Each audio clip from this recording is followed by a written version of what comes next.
Oke, biar nggak menunggu lama-lama lagi, kita mulai aja webinarnya pada malam hari ini. Assalamualaikum warahmatullahi wabarakatuh. Selamat malam teman-teman semua, Bapak Ibu. Em, Terima kasih sudah meluangkan waktunya untuk bisa hadir di webinar malam hari ini. Saya perkenalkan, saya Dina, selaku moderator pada webinar kali ini. Saya dari Didimes Jakarta. Kali ini materinya cukup menarik ya, karena ini akan webinarnya dengan tema analisis peluang di Forex tahun 2023. Wah, ini sangat bermanfaat banget, apalagi buat teman-teman atau Bapak Ibu yang mau mencari peluang di awal tahun. Kemarin sudah sempat kita bahas juga di webinar sebelumnya tentang peluang di akhir tahun. Nah, sekarang gantian di awal tahun karena kita udah tahun baru ya. Tahun baru 2023 kayak gitu. Ini kita ada tiga narasumber, yaitu dari Didimex Pusat, yaitu Master Widi. Master Widi, apa kabar, Master? Alhamdulillah sehat luar biasa. Alhamdulillah. Lalu ada Master Devan dari Didimes Jakarta. Halo, Halo, Master Devan. halo Mas Tedina. Apa kabar? Baik. Mas Tedina gimana kabarnya? Baik. Alhamdulillah. Oke.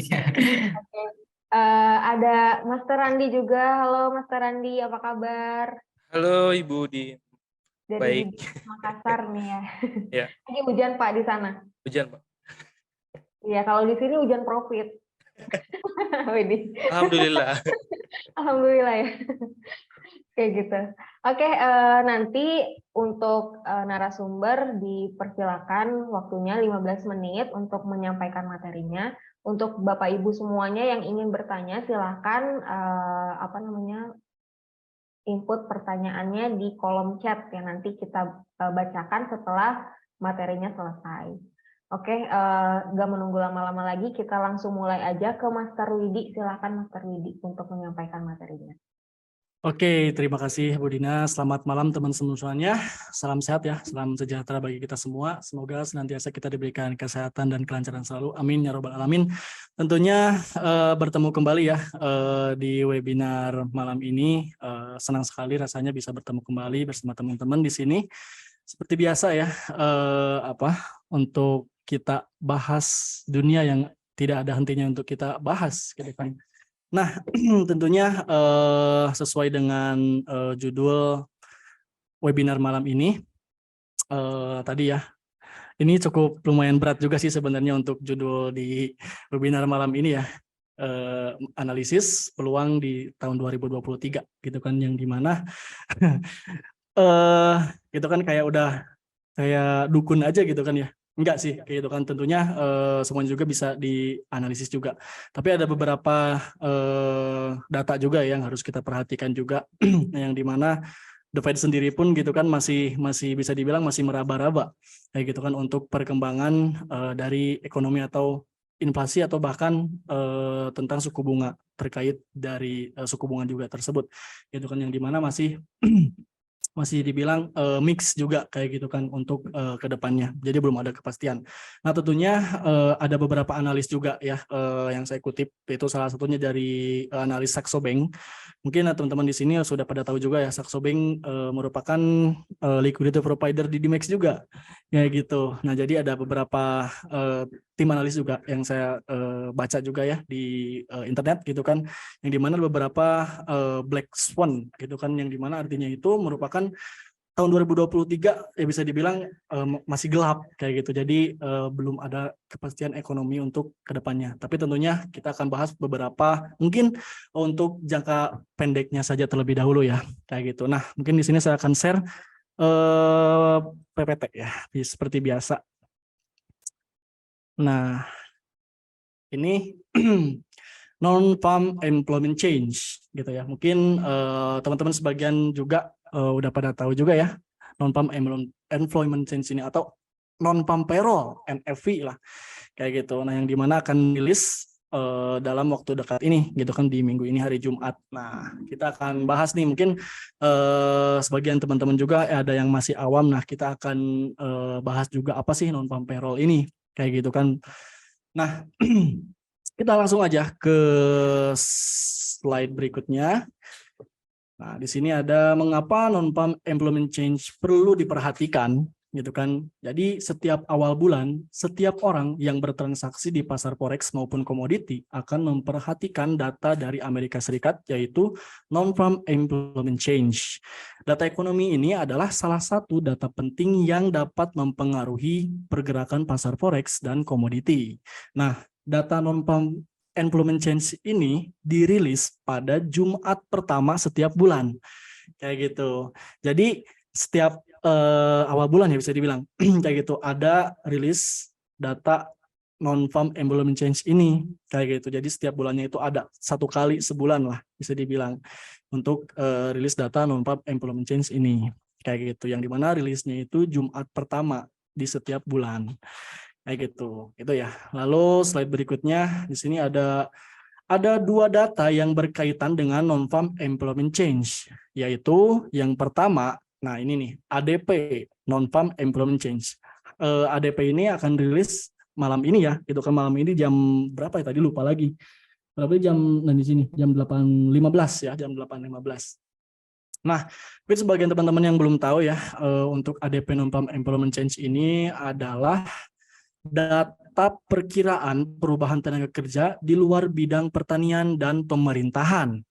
Data ini dirilis 1 atau 2 hari sebelum data non-farm employment change gitu atau NFI kayak gitu. Nah, ADP ini juga mungkin dari mana sih sumbernya gitu kan, dari mana sih datanya? Ada yang di mana ADP ini merupakan lembaga survei juga, tapi lembaga surveinya itu swasta kayak itu. Jadi bukan government atau pemerintahan.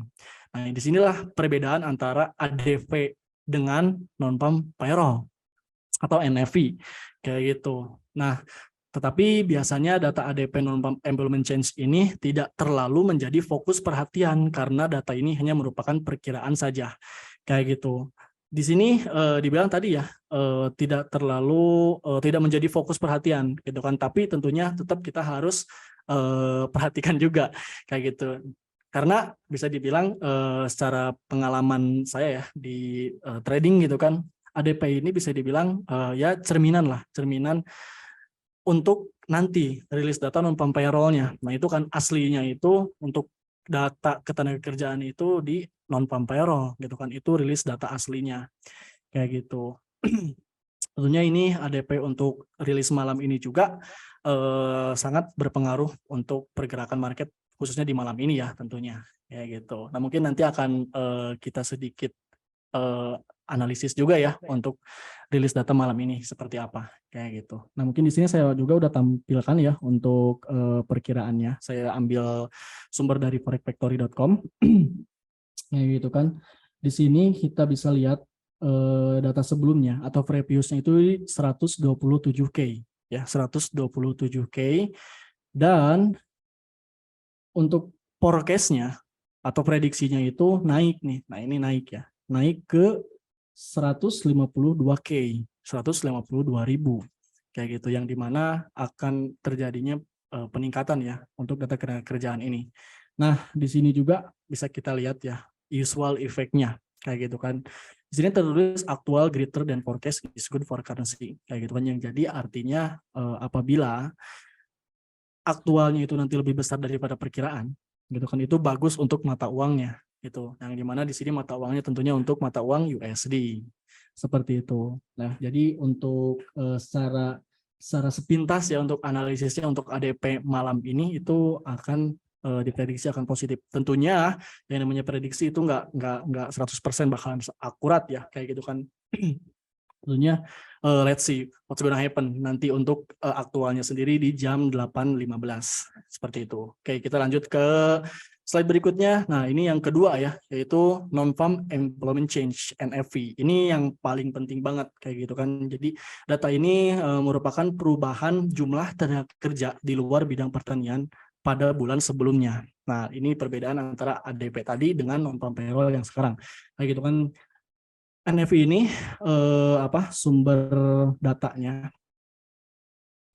itu pemerintahan. Jadi bisa dibilang benar-benar terpercayalah untuk misalkan kalau misalkan non-farm payroll ini sudah rilis. Tapi tentunya ada kelemahan kalau misalkan dari data-data fundamental seperti ini, kayak gitu kan, yang dimana pernah terjadinya ada yang namanya revisi kayak gitu. Sumpah, jadi ada yang namanya revisi kayak gitu. Jadi kalau misalkan kita nih trading pas di waktu rilis data non-farm payroll-nya, itu kita harus benar-benar terus-terusan nge-refresh gitu, refresh websitenya kayak gitu. Siapa tahu itu biasanya nggak biasanya sih pernah gitu kan, pernah terjadinya ada yang namanya revisi data kayak gitu. Itu pasti ditulis ulang kayak gitu. Nah itu biasanya ngecoh jadi ngecoh gitu kan, harusnya misalkan positif malah jadi negatif kayak gitu. Itu bisa terjadi kayak gitu. Itu mungkin kelemahan dari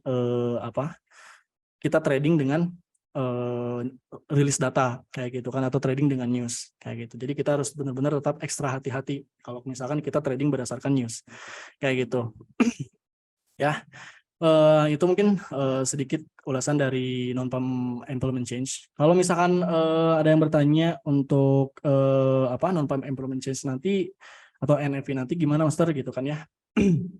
Kalau misalkan dilihat untuk hari ini, kalau saya sih masih nunggu untuk ADP-nya gitu kan, di malam ini rilisnya gitu kan. Jadi misalkan kalau untuk ADP-nya malam ini akan positif, itu kurang lebih ya biasanya secara behavior-nya atau secara kebiasaannya itu untuk non-farm payroll-nya sendiri itu nggak akan terlalu jauh kayak gitu. Meskipun bisa aja jauh juga gitu kan, kayak di bulan kemarin, seperti di bulan Desember kemarin itu pernah terjadinya perbedaan antara ADP dan non-farm employment change yang cukup lumayan signifikan untuk perbedaannya kayak gitu. Jadi tetap kita harus benar-benar selalu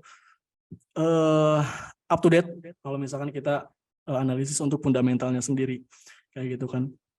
Nah tentunya teknikalnya pun itu sangat berperan penting juga ya untuk bisa langsung kita tradingnya kayak gitu. Jadi kita bisa tahu nih di mana sih kita akan open, lalu di mana kita akan exitnya kayak gitu. Itu pentingnya. Kalau misalkan teknikal kan nggak akan ada yang namanya revisi, bener ya, gitu kan, nggak akan ada yang namanya revisi. Contoh misalkan candle 1 jam ke belakang, candlenya naik gitu kan, ada revisi nih, candlenya jadi turun. nggak pernah kalau misalkan analisa teknikal nggak pernah ada yang namanya revisi kayak gitu. Itu ya. Jadi hasil dari data non-farm employment change ini adalah kondisi jumlah tenaga kerja yang sebenarnya tidak seperti ADP non-farm employment change yang hanya merupakan perkiraan saja. Nah, itu. Ya, lalu masih ada waktu sedikit ya, sedikit lagi mungkin. Nah, dari kedua rilis data, ya saya akan percepat karena waktunya terbatas ya, mohon maaf. Dari kedua rilis data tersebut, yang tadi ya ADP sama non-farm payroll, ada tambahan rilis data lain juga, yaitu yang pertama rata-rata pendapatan per jam atau average hourly earnings gitu ya. Jadi data ini merupakan data yang menunjukkan perubahan harga upah tenaga kerja yang dibayarkan perusahaan, tidak termasuk sektor pertanian gitu kan. Lalu yang kedua ada tingkat pengangguran atau unemployment rate. Jadi data ini merupakan data yang mengukur persentase total penduduk usia kerja yang tidak bekerja dan aktif mencari pekerjaan selama bulan lalu kayak gitu. Jadi kalau misalkan di Amerika, saya juga belum pernah ke Amerika gitu kan ya, tapi katanya gitu kan pengangguran pun di sana dibayar kayak gitu. Itulah kurang lebih. Nah, karena waktu yang terbatas mungkin saya akan percepat lagi ya. Nah, di sini di slide berikutnya mengapa data non-farm employment change itu sangat penting ya, atau data NFP ini sangat penting. Data non-farm payroll ini sangat penting karena data ini menunjukkan jumlah tenaga kerja yang bekerja di Amerika Serikat. Tenaga kerja dapat merefleksikan kondisi ekonomi di suatu negara. Dalam hal ini adalah negara Amerika Serikat juga tentunya. Jadi seperti kita ketahui, ekonomi Amerika Serikat adalah acuan untuk keadaan ekonomi global pada umumnya. Jadi ya kita tahu juga ya bahwasanya kalau misalkan Amerika sedang terjadi sesuatu gitu kan, itu pasti bakal mempengaruhi, bahkan ke Indonesia juga pasti akan ada efeknya gitu, baik positif maupun negatifnya kayak gitu. karena Amerika Serikat tentunya merupakan negara adidaya ya bisa dibilang kayak gitu. Oke, next slide yaitu di sini hasil dari data non-farm employment change atau NFP dapat berupa yang pertama ya, data non-farm employment change ini mengalami peningkatan kayak gitu, kenaikan data. Jadi hal ini menunjukkan bahwa jumlah orang yang bekerja di luar sektor pertanian bertambah. Dengan bertambahnya jumlah tenaga kerja, maka kegiatan ekonomi seperti industri dapat berjalan dengan baik. Itu menunjukkan bahwa kondisi ekonomi Amerika Serikat sedang dalam keadaan bagus, kayak gitu. Jadi kalau misalkan untuk nanti non-farm payroll-nya itu mengalami kenaikan data gitu kan ya, dari data-data sebelumnya itu bisa dibilang positif untuk mata uang USD-nya juga kayak gitu. Nah, lalu di sini data non-farm employment change mengalami penurunan ya. Nah, kalau hal ini menunjukkan bahwa tenaga kerja berkurang. Gitu kan, kalau misalkan NFV nanti akan ada terjadi penurunan data. Kayak gitu. Hal ini menunjukkan bahwa kondisi ekonomi Amerika Serikat sedang tidak baik-baik saja. Kayak gitu. Lalu ada lagi yang terakhir di sini data non-farm employment change ya. Tetap di sini tetap. Jadi ada 3 dari tadi, peningkatan, penurunan, dan tetap. Kayak gitu. Di sini saya warnain juga kalau misalkan di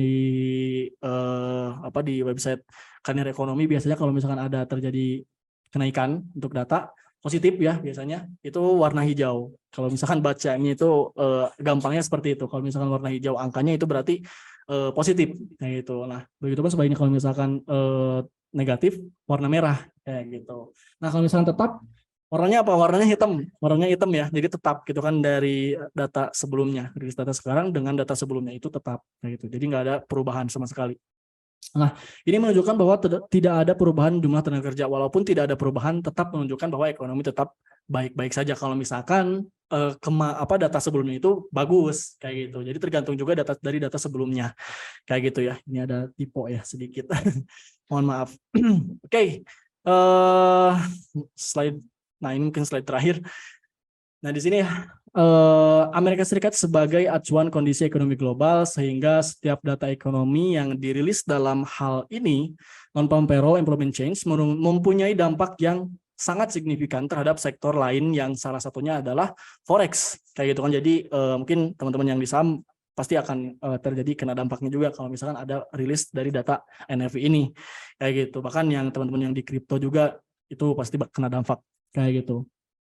Nah, data tersebut sangat ditunggu-tunggu oleh para trader ya, apalagi oleh para pelaku pasar yang memanfaatkan hasil non-farm employment change tersebut untuk bertransaksi. Hal ini disebabkan karena fluktuasi harga yang cukup signifikan pada saat data non-farm employment change atau NFP ini dirilis, sehingga besar pula peluang kita untuk memanfaatkan peluang profitnya ya dalam bertransaksi. Kayak gitu. Tentunya sebelum bertransaksi tentu diperlukan ada yang namanya analisa. Itu ya, mungkin teman-teman sedikit ikhtisar atau pengertian dari data non-farm employment change. Mungkin saya cukupkan sekian ya karena waktunya terbatas. Misalkan teman-teman ada yang mau bertanya, silakan nanti langsung tanyakan aja. Oke, saya kembalikan ke Bu Dina. Silakan Bu. Oke, terima kasih Master Widi atas materinya. Sangat lengkap banget ya tentang NFT, apalagi nanti ADP jam 8 ya untuk rilis nanti malam. Udah diterangin juga tadi sama analisanya untuk market seperti apa. Nanti disimak lagi untuk open posisinya mungkin. Oke, kita lanjut lagi ke materi selanjutnya dari Master Randi dari Didimax Makassar. Silakan Master Randi. Oke, Ya. Mbak Dina, terima kasih. Assalamualaikum warahmatullahi wabarakatuh. Selamat malam Bapak Ibu. Semoga sehat selalu. Terima kasih atas kesempatannya.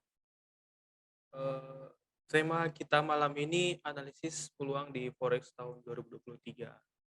Nah, semua udah dibahas sama Pak Widi tentang fundamental tadi, bagaimana caranya kita memanfaatkan momen-momen tertentu ya yang akan datang di 2023. Nah, tapi untuk malam ini saya hanya akan menambahkan dan berbagi tips, berbagi cara bertransaksi di forex terkait tahun 2023 ini terdapat ketidakpastian ya. Ketidakpastian di mana isu-isu resesi ini membuat kekhawatiran untuk ekonomi di dunia di tahun 2023. Nah, tetapi teman-teman, Bapak Ibu tidak perlu khawatir ya, karena dalam trading forex itu kita memiliki dua peluang arah keuntungan ya. Nah, yaitu buy dan sell. Nah, untuk itu di materi saya malam ini itu hanya akan berbagi sedikit tentang cara bertransaksi di saat pasar sedang menunjukkan ketidakpastian, yaitu dengan menggunakan indikator teknikal pastinya ya. Nah, menggunakan indikator teknikal ini bisa kita gunakan karena di pasar di saat pasar yang sedang tidak menunjukkan ketidakpastian, di mana indikator teknikal ini bisa sering kita gunakan untuk membaca arah pergerakan harga, baik dari segi berlanjutnya harga, kemudian reversal atau pembalikan arah. Nah, untuk indikator yang kita bisa gunakan ada beberapa ya, indikator yang bisa kita gunakan untuk reversal yang bisa kita pakai untuk membantu kita menganalisa. Namun untuk mempersingkat waktu, saya hanya akan membagikan salah satunya saja, yaitu sudah ada di sini stokastik oscillator. Nah, stokastik oscillator ini adalah sebuah indikator yang berfungsi menunjukkan sinyal beli dan jual melalui dua garis yang berpotongan, berperan sebagai indikator momentum melalui perbandingan suatu harga penutupan close dengan rentan harga yang ada selama time frame tertentu. Gitu. Nah, stokastik oscillator ini merupakan salah satu indikator teknikal yang populer para trader profesional sering gunakan untuk menganalisa di forex. Alasan utamanya itu mungkin adalah indikator ini mempunyai keakuratan dalam menunjukkan momentum waktu yang tepat untuk membeli maupun menjual aset yang dia transaksikan. Indikator ini juga cenderung mudah Bapak Ibu gunakan di segi penggunaannya, karena stokastik oscillator ini adalah sebuah indikator yang mengukur harga penutupan pasar dengan kisaran harganya dalam periode-periode tertentu. Nah, fungsinya tidak lain agar bisa kita mengetahui saat harga akan berbalik arah atau reversal. Nah, kisaran waktu yang bisa kita tentukan biasanya mulai dari time frame H1, kemudian H4, daily, weekly, dan monthly. Mengapa demikian? Karena indikator stokastik ini lebih cocok untuk tipe trader dengan gaya trading day trade atau swing ke atas. Lalu mungkin Bapak Ibu yang baru bergabung di industri forex ya, mungkin sudah bertanya-tanya bagaimana sih cara menggunakan, bagaimana sih cara mengetahui harga akan berbalik arah dan tren turun ke tren naik ataupun sebaliknya. Jawabannya mudah, yaitu dengan mengetahui titik jenuh beli atau overbought atau jenuh jual atau oversold. Nah, dengan begitu Bapak Ibu bisa berhati-hati saat mengambil keputusan saat bertransaksi. Memang kebanyakan dari kalangan trader sangat familiar dengan indikator oscillator ini, karena indikator ini memiliki kisaran skala 0 sampai 100 dalam penggunaannya. Ya, umumnya settingan yang sering digunakan antara 20 sampai 80. Baik dalam menganalisa suatu forex ataupun saham dan lain-lain. Baik, Bapak Ibu juga bisa menggunakan oscillator ini, indikator ini dengan transaksi-transaksi yang lain, mungkin seperti Bitcoin dan lain-lain, itu bisa. Nah, cara menggunakan dan cara membaca stokastik itu dengan cara menggunakan indikator ini adalah dengan melihat posisi dua garis yang berpotongan. Setelah berada di area oversold atau jenuh jual di area 0 sampai 20% ataupun overbought jenuh jual di area 80 sampai 100%.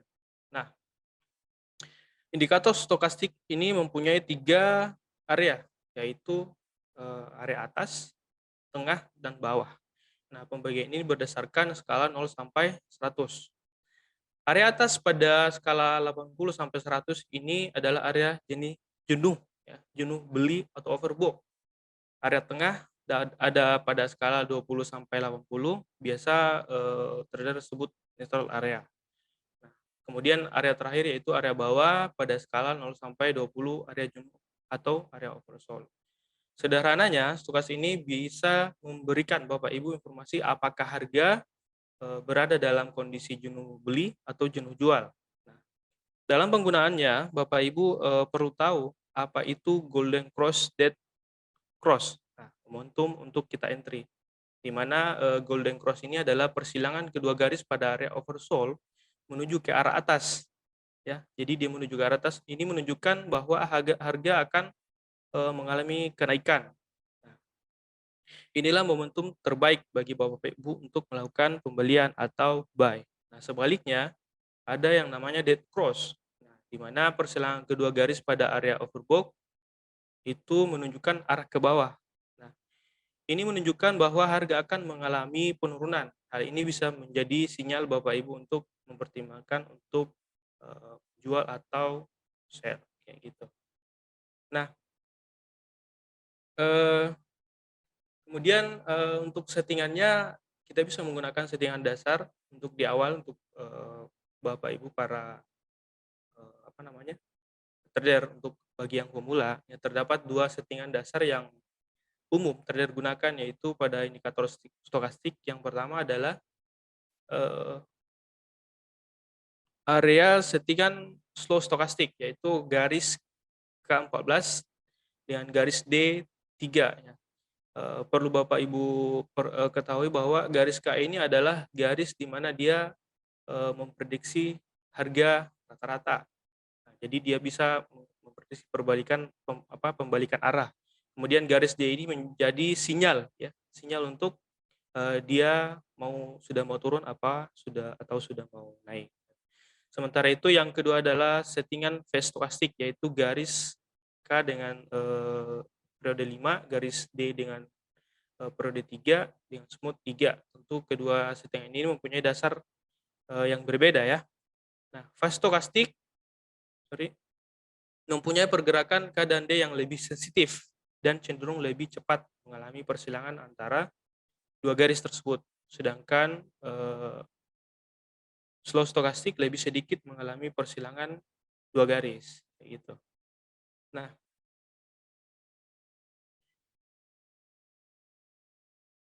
cara pengaturan indikator stokastik ini itu untuk settingan fast stokastik sangat menguntungkan Bapak Ibu apabila sinyal pembalikan arahnya benar.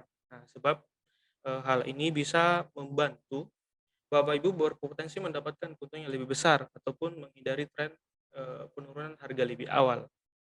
Nah, kekurangan phase stokastik ini ya tingkat akurasinya yang masih kurang kurang bagus, ya. Tetapi bisa juga digunakan untuk beberapa major pair, kecuali mungkin di gold agak sensitif karena mungkin ada shadow yang masih bisa diragu-ragukan di stokastik. Nah, kurang baiknya itu bisa bandingkan dengan slow stokastik karena fast stokastik ini rentan dengan yang namanya pembalikan arah yang gagal. Sedangkan untuk slow stokastik mempunyai kelebihan di mana tingkat akurasi itu lebih baik. Nah, kekurangannya slow stokastik ini memberikan sinyal yang lebih lambat. Jadi dia lebih rentang agak lama, namun dia lebih akurat kayak gitu dibandingkan dengan fast stokastik. Nah, jadi untuk pilihan mana Bapak Ibu suka itu kembali lagi pada individu masing-masing karena setiap trader mempunyai gaya dan tingkat profil yang berbeda-beda kayak gitu. Nah, banyak yang sudah menggunakan indikator stokastik ini, cuman ada beberapa trader yang gunakan secara tidak benar. Mengapa? Karena ada beberapa kesalahan menggunakan stokastik, yaitu salah satunya adalah hanya menggunakan indikator stokastik saja. Nah, kesalahan ini mungkin terlihat sepele, namun bila kita tidak ingin mengalami kerugian yang tidak diinginkan, disarankan untuk menggunakan indikator lain bersamaan dengan stokastik. Ya, jadi harus ada indikator tambahan yang bisa kita gunakan. Karena dalam kasus ini, trader biasanya hanya memperhatikan bila terjadi persilangan. Ya, terjadi persilangan garis atau crossing pada area bawah atau area atas, maka mereka akan menyimpulkan harga pasti akan naik atau akan turun. Namun kenyataannya tidak semudah itu, kayak gitu. Nah, kesalahan yang kedua, dia tidak memperhatikan tren, ya. Masih berkaitan dengan kesalahan yang pertama, perlu diingat ya, bahwa indikator stokastik ini merupakan indikator momentum. Jadi indikator ini tidak bisa melihat tren. Nah, dari pergerakan harga suatu pasar ataupun pair yang kita transaksikan. Jadi padahal tren sendiri adalah kunci bagi para trader kita melakukan aktivitas perdagangan atau trading. Nah, cara untuk melihat tren, teman-teman bisa menggunakan bantuan dari moving average untuk melihat terbentuknya higher high dan higher low untuk tren naik, dan terbentuknya lower high dan lower low untuk tren turun. Jadi bisa menggunakan indikator ya moving average sebagai alat bantu melihat tren. Bisa menggunakan indikator yang dengan periode-periode tertentu, tergantung kita mau menganalisa pergerakan harga sebelumnya itu sudah dalam 1 minggu atau beberapa hari ke belakang gitu. Jadi Bapak Ibu harus terlebih dahulu melihat trennya dulu, harga sedang mengarah ke mana kayak gitu. Baru Bapak Ibu bisa menggunakan indikator stokastik. Kesimpulannya stokastik ini tidak bisa dia berdiri sendiri dalam penggunaannya kayak gitu. Nah,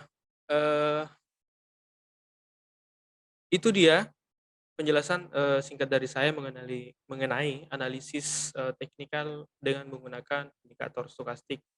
Nah, semoga penjelasan ini bisa menjadi pengetahuan yang bermanfaat bagi Bapak Ibu yang masih pemula dalam bertransaksi di trading menggunakan indikator stokastik ini, dan semoga bisa membantu bagaimana caranya kita bertransaksi di tahun 2023 karena adanya resesi.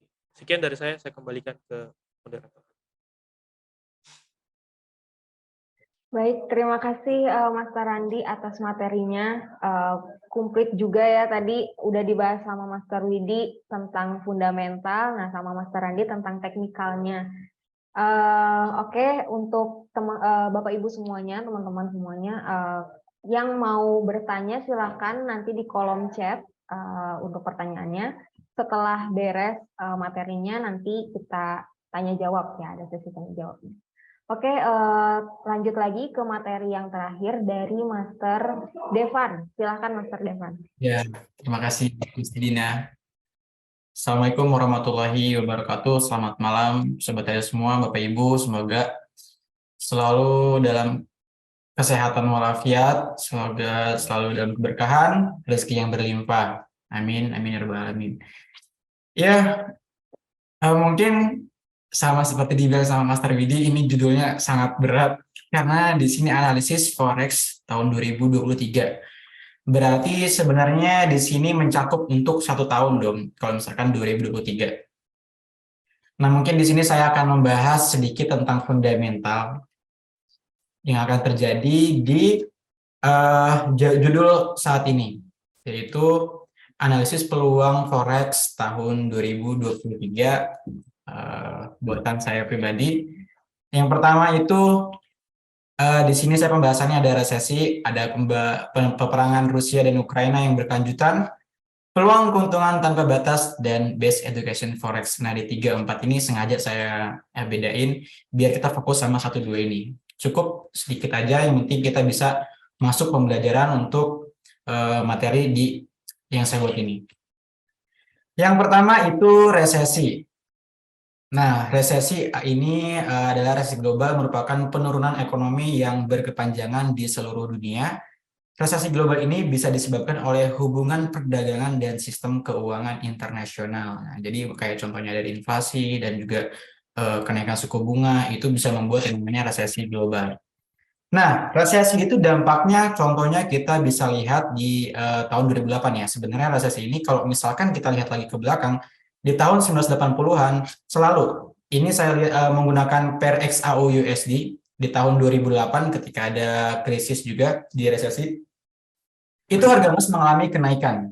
Ya, bisa dilihat bahwasannya di tahun 2008 itu harga emas mengalami kenaikan.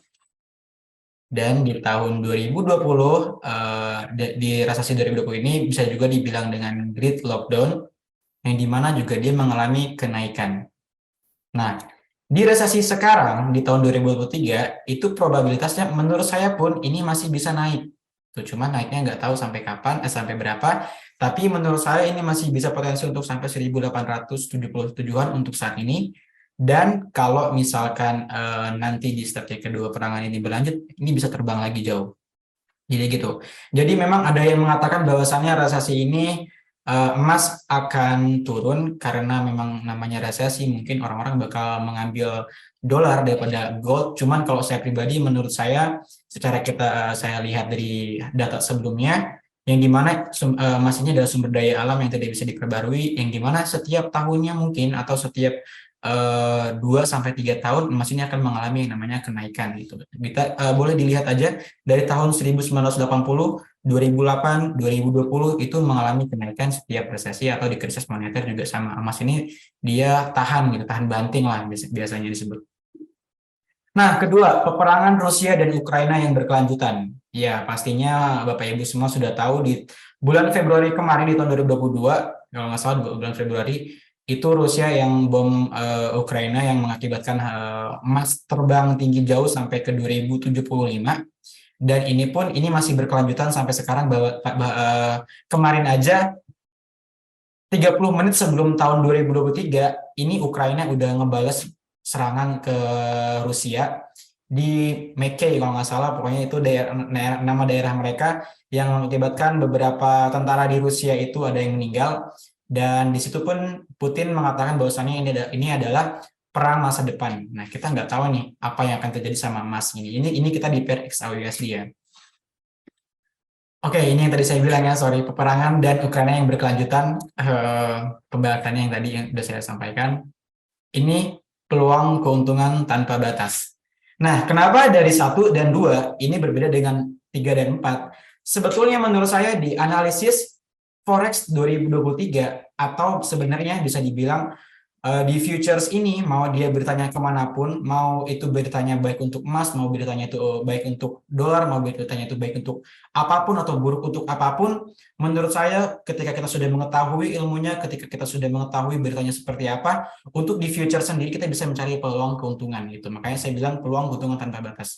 Kalau saya pribadi, saya tidak terlalu tidak terlalu memikirkan jangka panjang. Yang penting kita sudah tahu bertanya ke sini, kalau misalkan ya ada geopolitik ya kita sudah tahu arahnya mau kemana. Itu untuk menurut saya.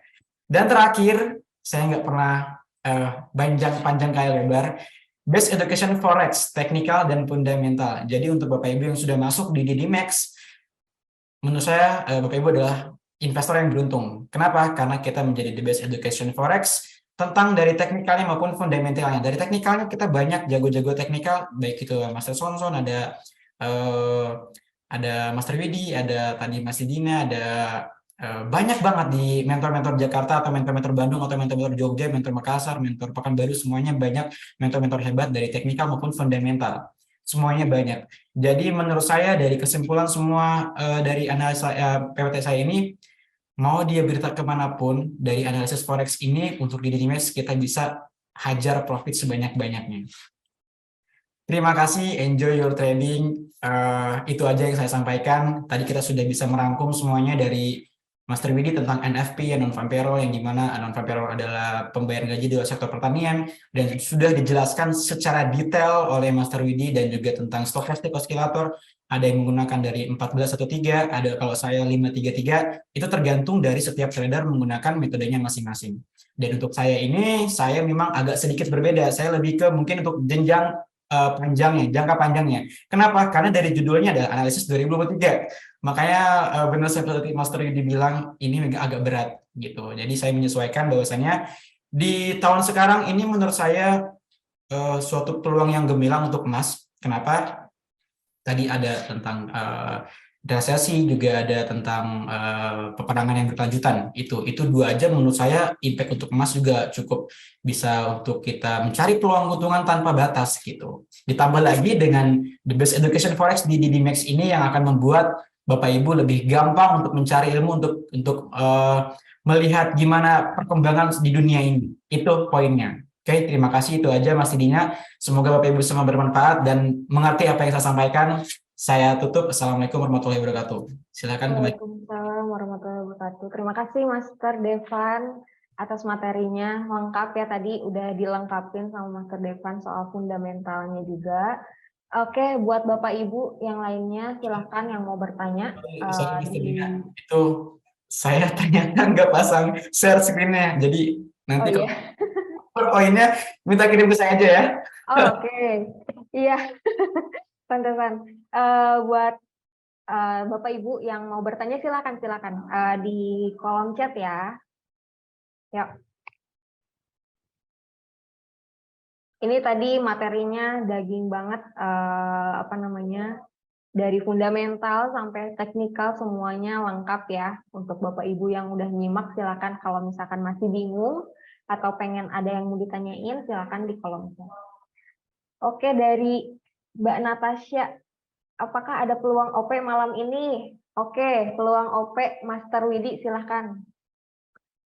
Oke. Terima kasih Mbak Nata udah bertanya ya. Luar biasa sih pertanyaannya, dan bisa dibilang pas banget sih sebenarnya. Tadi udah saya sedikit analisis juga ya, khususnya di gold, di emas gitu kan.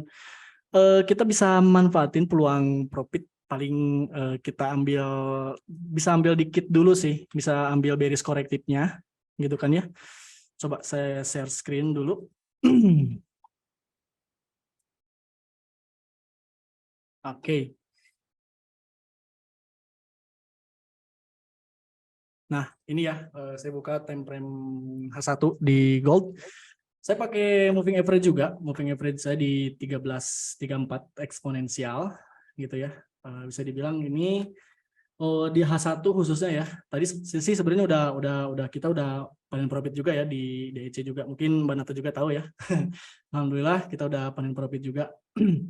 Dan kalau misalkan berbicara tentang peluang untuk malam ini, saya masih optimis untuk ngambil bearish korektifnya gitu kan. Minimal kita bisa ambil sampai Fibonacci ekspansi level 100 di sini, kurang lebih di harga 1841 ya. 1841 ini target untuk penurunannya. Sebenarnya kalau misalkan kita mau masuk sekarang bisa-bisa aja, bisa-bisa aja, tapi tadi nih pas ngayun ke bawah nih, pas ngayun dia ke atas, di sini kan ada candle ini ya, lalu ada ngayun ke atas dulu. Di sini kan dia bikin ekor. Nah, harusnya kita open posisinya di sini.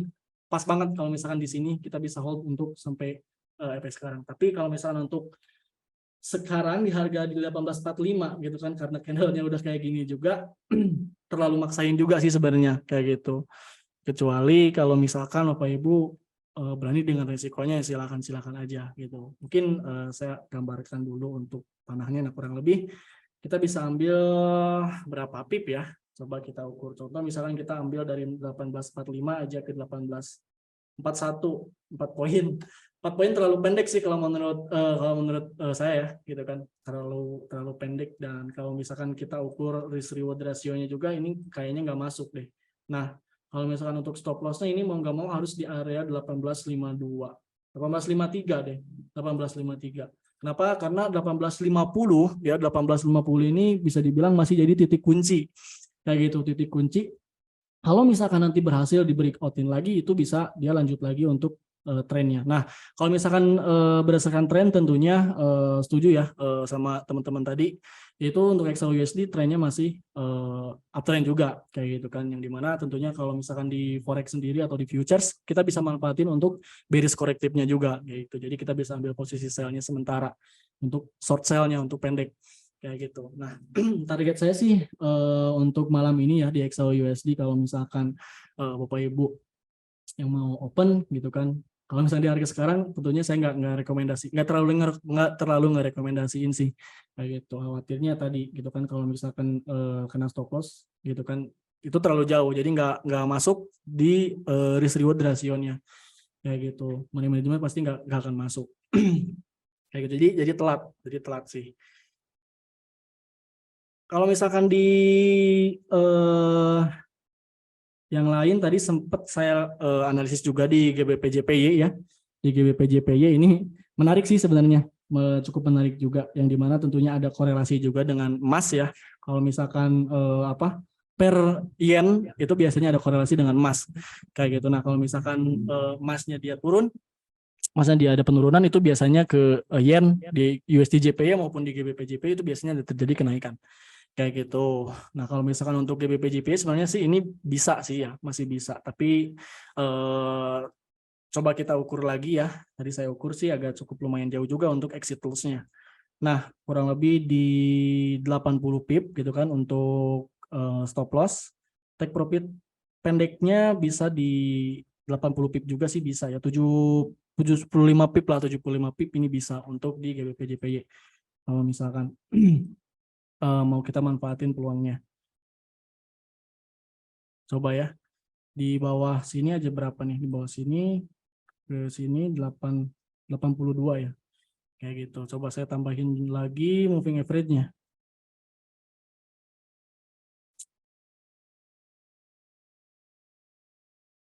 Satu lagi ya. 34. Eksponensial, warnanya kita kuning lah. Ini warnanya belum berubah. 13 eksponensial. Nah, kayak gini ya. Kalau misalkan untuk GBP-JP sih bagus, cukup lumayan ideal juga kalau misalkan kita mau ambil profit pendeknya ya.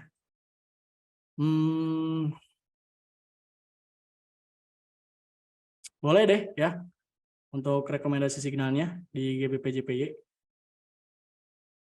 Mungkin saya ketik ya. Tapi tentunya disclaimer dulu ya teman-teman. Ini signal trading at your own risk, tentunya disclaimer on. Jadi analisa bersifat prediktif.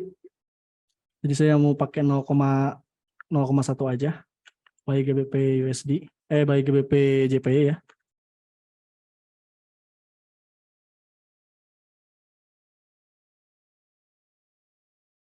Di harga 1.1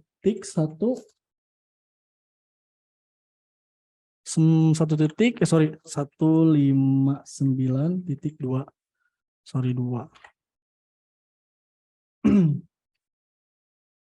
250 ya, 2 sekian lah.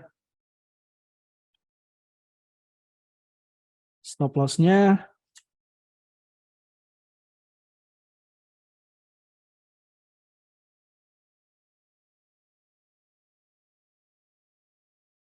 1.58 450. 158 sorry 450.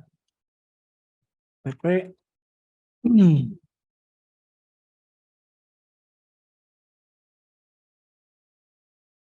75 ya, 70 deh. 1.159.950. 159.950. Nah, itu ya. Itu untuk rekomendasi signalnya teman-teman yang mau follow silahkan follow. Kalau misalkan tetap ya jaga money manajemennya, jaga lotnya, disclaimer on trading at your own risk. Kayak gitu. Itu mungkin untuk rekomendasi signal atau peluang profit di malam ini ya. Semoga profit bareng. Amin. Amin. Terima kasih Mas Tarwidi. Mantap, kita buy open posisi GBP-JPY ya. Sekarang. Sekarang buy-nya, TP-nya udah dijelasin ya di kolom chat sama Mas Tarwidi. Silakan buat teman-teman yang mau open posisi bareng-bareng juga, jaga lotnya. Jangan sampai lotnya gede-gede. Oke, lanjut lagi dari Mas Destra. News ADP malam ini boleh buy sau nggak, Master? Dari pertanyaannya buat Master Randi, boleh. Master Randi, halo. Ya, jadi Oke. mungkin ADP ini kalau saya sih masih nunggu newsnya habis rilis dulu. Nah, habis rilis newsnya, baru kita lihat hasilnya, baru kita bisa press action. Itu sih dari saya. Oke, berarti tunggu dulu newsnya rilis, baru nanti open posisi ya. Kayak gitu. Seperti itu. Oke. Paling Lanjut lambat lagi. ya jadi 1 jam setelah rilis, mungkin udah kelihatan trennya, baru kita pakai teknikalnya kayak gitu. Siap, mantap. Oke, berarti nanti buy-nya ya setelah rilis news ADP. Bentar lagi nih rilisnya. Oke, lanjut lagi dari Mbak Mutiara. Berarti harus hafal kebiasaan market dulu baru berani OP ya, Master? Harus semua pair atau yang penting tahu pair yang kita biasanya aja? Boleh Master Devan untuk menjawab? Iya, saya juga setuju sih. Saya juga kalau misalkan menurut saya untuk kita menganalisa atau kita untuk open transaksi, menurut saya kita harus mengetahui dulu karakteristik dari setiap pair dulu. Contohnya kalau misalkan di XAUSD, semuanya tahu bahwa volatility tinggi, jadi harus lebih hati-hati tentang money manajemennya. Jadi menurut saya untuk kita mengetahui karakteristik dari setiap pair itu juga penting sih. Itu. Betul ya. Terima kasih Master Devan atas jawabannya. Mungkin dari master-master yang lain ada yang mau menambahkan? Master Widi? Enggak. Aduh, dikacangin. Ya, gimana, Bu? Ada yang mau ditambahin nggak? Apa tuh? Pertanyaan yang mana? Yang dari Mbak Mutiara. Berarti harus hafal kebiasaan market dulu baru berani OP ya, Master. Harus semua pair atau yang penting tahu pair yang kita biasanya saja. Oke. Kalau mungkin lebih dari kebiasaan itu bagus juga sih sebenarnya kalau kita misalkan tahu kebiasaannya di market. Contoh misalkan di euro misalkan ya, untuk pergerakannya itu biasanya kan lebih lambat ya, gitu. Nah, kalau misalkan di emas kan lebih bisa dibilang ya lebih agresif lah untuk volatilitasnya maupun fluktuatifnya kayak gitu. Itu bagus juga. Tapi kalau misalkan dibilang kita open posisi harus tahu kebiasaan semuanya, itu ya sulit juga sih sebenarnya kayak gitu kan. Ya lebih baiknya sih kalau misalkan untuk awam ya, itu minimal kita tahu batasan-batasan aja. Itu udah bagus banget kayak gitu. Udah bagus. Contoh misalkan kita tahu nih supportnya di mana, resistennya di mana kayak gitu. Minimal kita udah tahu itu aja sih sebenarnya udah kita bisa open posisi gitu kan, tanpa kita tahu kebiasaan marketnya kayak gitu. Dan ditambah lagi tentunya money management itu paling penting banget. Itu sih mungkin tambahan dari saya.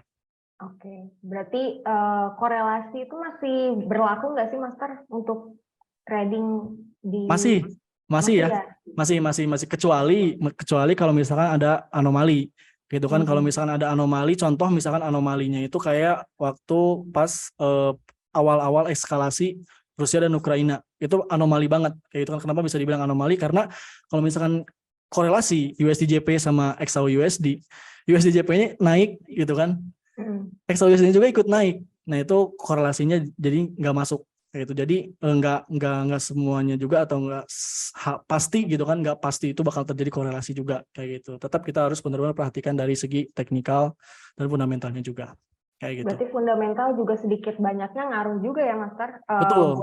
buat korelasi Iya, betul. antara ini.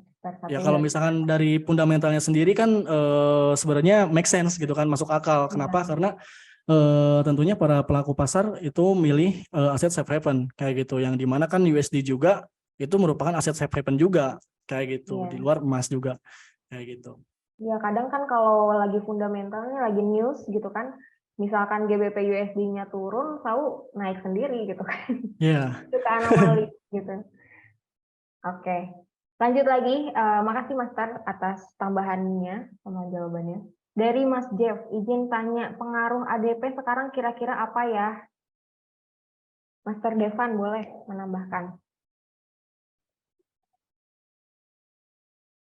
Halo Master Devan, masih stay? Ya, apa gimana? Pengaruh ADP sekarang tuh kira-kira apa ya?